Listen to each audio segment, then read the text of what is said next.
नमस्कार शेतकरी बंधू आणि भगिनींनो. तर तुम्हाला मी आज माझ्या शेडची माहिती देणार आहे संपूर्णपणे. तर आपलं हे आहे ना 20x50चं शेड आहे. तर त्याचं पहिलं आपलं फिश टँक होतं, ते फिश टँक आपण काढून आतमध्ये शेड केलेलं आहे. आणि कसं आहे आता ह्याला आहे ना संपूर्ण बाहेरून जाळी आहे आणि वरती पत्र आहे. आणि आता हे आहे ना आपण उन्हाळ्याचं कडक ऊन पडल्यामुळे ना गावरान कोंबड्यांना जरा बारदाणं लावल्यात, त्याच्यावर पाणी मारलं तर त्यांना गारवा राहतो, म्हणून ही बारदाणं मारलेली आतून नेट आहे आणि ही वरतून जाळी आहे. तर ही जाळी पण आपली एकदम खालपर्यंत पार पॅक केलेली जाळी आहे. आणि इथं असं पॅकच आहे हे संपूर्ण. आपण आतमध्ये म्हणजे शक्यतो आपलं काही जाऊ नये म्हणून आपण हे नियोजन केलेलं आहे. वरून पत्र आहे, मागच्या साईडने सुद्धा जाळी मारलेली, ह्या साईडने सुद्धा जाळी आहे. तर तुम्हाला मी आतलं पण माझं नियोजन दाखवते. पूर्ण म्हणजे पूर्ण पॅक आहे की कुठून आपलं काही सुद्धा आहे ना गेलं नाही पाहिजे, त्याच्यामुळे आहे ना पूर्ण पॅक केलेलं आहे सगळं खालून सुद्धा.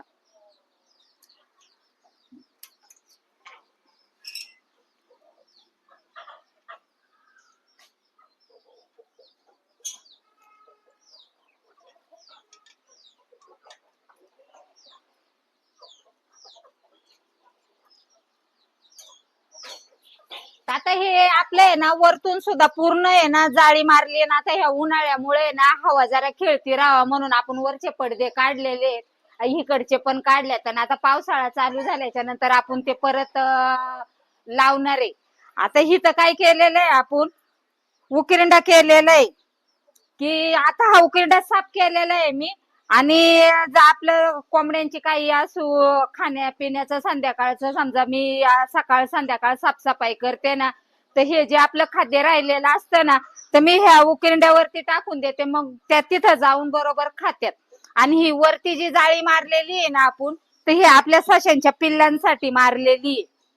आता ही सशाची पिल्ल एकदा गेली की ह्याच्यामध्ये आपली छोटी पिल्ल पण आपण ब्रुडिंग साठी ठेवू शकतो. म्हणजे हे पिल्लांसाठी पण आहे आणि सशासाठी पण आपण बनवलेले आहे. पण आपलं काय झालंय आता की ही छोटी पिल्ल आहे सशांची, त्यामुळं आपण ह्याच्यात ठेवलेली आहेत. आणि हे असे बॉक्स ठेवलेले आहेत. इथं आपल्या कोंबड्या आहे ना अंडी घालतात आतमध्ये आहे ना. आता कोंबड्या अंड्यांवरतीच बसलेले आहेत. असे आपण बॉक्स लावलेले आहेत. इथं बाहेर हे फक्त 2च बॉक्स आहेत आणि आतमध्ये आहे ना आपण त्यांचं नियोजन केलेलं आहे. तर मी तुम्हाला आतलं पण दाखवते. आणि ही पाण्याची टाकी आपण आहे ना बाहेर का ठेवली नाही, का तर उन्हाळ्यामध्ये आहे ना जास्ती प्रमाणात पाणी आपलं गरम होतं आणि कोंबड्यांना थंडावा राहावा म्हणून पाण्याचा, म्हणून आपण ही टाकी आतमध्ये ठेवलेली आहे. आणि हिथंच आपण सगळं म्हणजे कोंबड्यांची भांडी विंडी हिथं एक चेंबर ठेवलेला आहे. समजा जर आपल्याला जर लयच हे जर वाटलं तर मी काय करते, हे सगळं धुवून काढून आहे ना 15 दिवसातून एकदा आहे ना साफसफाई करायच्या टायमाला अख्खं शेड धुवून काढले की हिथून आपलं पाणी आहे ना मागच्या साईडला वावरात जातं, म्हणून हा चेंबर ठेवलाय. आणि ही पाण्याची टाकी कोंबड्यांना थंड पाण्यासाठी आपण इथं ठेवलेली आहे आतमध्ये. हिथं भांडी विंडी साफसफाई करून आपलं आले की कोंबड्यांना सारखं दिवसातून 2-3 टाइम आपण पाणी बदलतो आणि थंड पाणी देतो. आता ही एक जाळी बनवलेली आहे, तर कोंबड्या आपल्या हिथं पण बसतात. ही छोटी जाळी आहे, तर ह्याच्यामध्ये सुद्धा आपल्या कोंबड्या आहेत ना अंडी घालतात किंवा बसतात. हे कोंबड्यांसाठी आपण आहे ना, आता गावरान कोंबड्यांचं वैशिष्ट्य तर कसं वरती बसायची त्यांना सवय असते, काही तिकडं बसतात, काही ह्याच्यावरती आपण हे बनवलेले हे लोखंडी अँगल मध्ये डायरेक्ट आपण करून घेतलंय. आणि त्याच्यावरती आहे ना हे बांबू टाकलेले आहेत आपण. तर ह्याच्यावरती सुद्धा आहे ना पाणी मारून आपलं साफसफाई करून आपल्याला व्यवस्थित घेता येते. पॅक केलेलं आहे चांगलं आहे. आणि आपला हे ना ब्रुडिंग रूम केलेलं आहे छोट्या पिल्लांसाठी आहे ना. हे काय ह्याच्यात छोटी पिल्ल असतात आपली, तर हे ब्रुडिंग रूम केलेलं आहे. तर ह्याच्यामध्ये आहे ना आपली पिल्ल व्यवस्थित राहतात.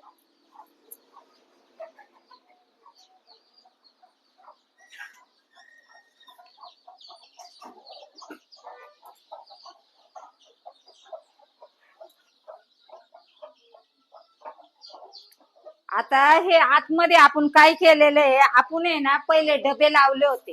तर डबे लावले ना त्या टायमाला काय झालं, आपल्या कोंबड्या आहेत ना एकावर एक अशा बसायला लागल्यामुळं काय होतं, आणि मेन जर समजा डब्यामध्ये जर आपण जर कोंबडी जर बसवली तर त्याच्यावरती दुसऱ्या पण कोंबड्या जातात, त्यांना काय व्यवस्थित त्या डब्यांवरती आपल्याला झाकता येत नाही. म्हणून आहे ना आपण काय केलंय, ही कॅरेट अशी लाईनीत लावलेली आहे. मग आपल्या कोंबड्या अंडी पण इथं घालतात. आणि अशी आपली छोटी जी कॅरेट आहेत ना, हो का मी तुम्हाला दाखवते.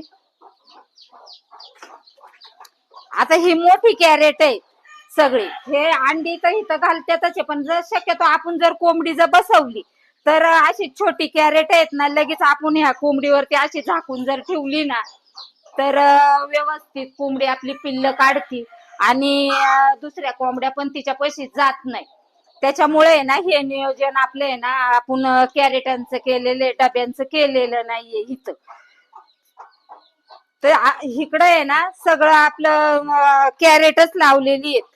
पहिले डबे लावले होते, पण त्याच्यात लयच आपली नुकसान व्हायला लागली. दुसऱ्या कोंबड्या जायच्या, अंडी पण फोडायच्या, आणि आपल्याला डबे जर ठेवले तर आपल्याला झाकता पण येत नाहीत. त्याच्यामुळे आपण ते नियोजन पहिलं डब्यांचं काढून टाकलं आणि आता ही कॅरेट लावलं, तर आपल्या कोंबड्या अगदी व्यवस्थित पिल्ल पण काढतात. आता ही पिल्ल आहेत ना, आपली उन्हाळ्याची पिल्ल काढलेली बघा, किती तंदुरुस्त पिल्ल आहेत. जवळजवळ 101 पिल्ल आहेत ना, 5-6 कोंबड्या बसवल्या होत्या, तर त्यांनी आता आपली पिल्ल काढलेली आहेत. आणि ती पिल्ल हितच आहेत, काही बाहेर आहेत, काही हित आहेत. म्हणजे अगदी व्यवस्थित नियोजन जर केलं ना तर आपल्या कोंबड्या झालं, पिल्ल झालं, तंदुरुस्त राहतात.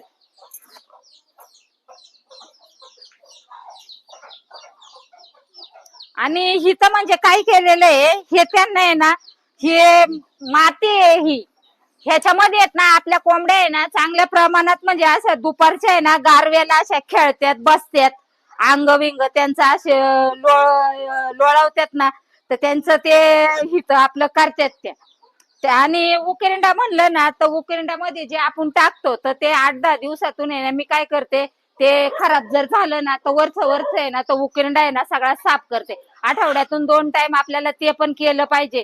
आणि स्वच्छता खूप महत्वाची, की स्वच्छता कसं की सकाळ संध्याकाळ मी साफसफाई माझी असती. त्याच्यामुळे आपल्या कोंबड्या आहे ना भरपूर प्रमाणात आहे ना तंदुरुस्त असतात. आणि माझ्या कोंबड्या म्हणजे मी आज 3 वर्ष होऊन गेली, काही सुद्धा आपल्या कोंबड्यांना कसला रोग नाही का, काही सुद्धा नाही. त्यांचं मेडिसिन झालं, काही झालं तरी अगदी व्यवस्थित त्यांचं नियोजन असतं. आणि हा उकिरंडा सुद्धा आहे ना आठवड्यातून 2 टाइम मी साफ करते. संध्याकाळचं तिथं टाकलं ना की मग ते आपल्या सकाळचं खात्यात, आपलं सगळं भांडी झाडून जुडून होतो पर्यंत आहे ना त्या तिथं उकिरंड्यातलं खात्यात. तर आठवड्यातून तो उकिरंडा पण मी 2 टाइम साफ करते. आपलं तो उकिरंडा सुद्धा घाण ठेवायचा नाही त्याच्यामुळं. आणि कसं होतं, आता ह्या उन्हाळ्याच्या दिवसामध्ये ना हे असं पसरट भांड ठेवलेलं आहे मी. या पसरट भांड्यामध्ये ना 11च्या नंतर आहे ना, समजा जर लईच करून कोंबड्यांना जर गरम झालं तर ह्याच्यात मी 11च्या नंतर आहे ना पाणी टाकते. मी आपल्या कोंबड्या त्याच्यामध्ये उभ्या राहतात. आणि अगदी म्हणजे व्यवस्थित नियोजन आहे. तुम्हाला हे नियोजन आवडलं जर असेल तर जास्तीत जास्त शेअर करा आणि असंच आपल्या कोंबड्यांची काळजी घेत चला. आता हे आपली लहान मोठी पिल्ल आहेत ना, सगळी आहेत ना हळूहळू आता बाहेर यायला लागल्यात. ब्रुडिंग रूम मध्ये ना थांबत नाहीयेत. आता हे ना 15 दिवसाचीच पिल्ल आहे, जास्ती नाहीयेत, पण अगदी तंदुरुस्त पिल्ल आहेत आणि उन्हाळ्यात पिल्ल काढलेली आहेत बघा. आणि हा उकिरंडा आहे ना काय करते, साफ करते मी सारखा. ही जी वरची जी घाण असते आपली ना सुकलेली, तर आपण आहे ना हे सगळं आहे ना असं काढून घेते मी. आणि आहे ना बाहेर आपला उकिरंडा एक केलेला आहे सेपरेट, तर तो उकिरंड्यामध्ये आहे ना हे सगळं टाकते. आणि परत मग आपलं हे सगळं जे आहे संध्याकाळचं जे घाण राहिलेलं जे खाद्य त्यांना वल्ला चारा जो टाकलेला असतो तर मी त्याच्यात टाकते. म्हणजे मग त्या दिवसभर आपल्या परत दुसऱ्या दिवशी सकाळच्या खात्यात. तर आपलं असं नियोजन असतं. नियोजन कसं वाटलं तुम्हाला? आपल्या कोंबड्यांना सुद्धा इथं 2-3 आता मी कॅरेट ठेवलेली आहेत, तर बसतात तिथं वरती जाऊन बसतात. काही त्या बघा तिकडं वरती पण बसलेले आहेत.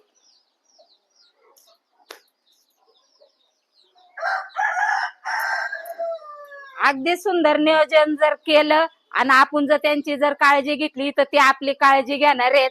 ह्याच आपण म्हणजे काळजी घेतली पाहिजे कोंबड्यांची. त्यामुळे तुम्हाला जर व्हिडिओ जर आवडला असेल तर जास्तीत जास्त शेअर करा सबस्क्राईब करा. धन्यवाद.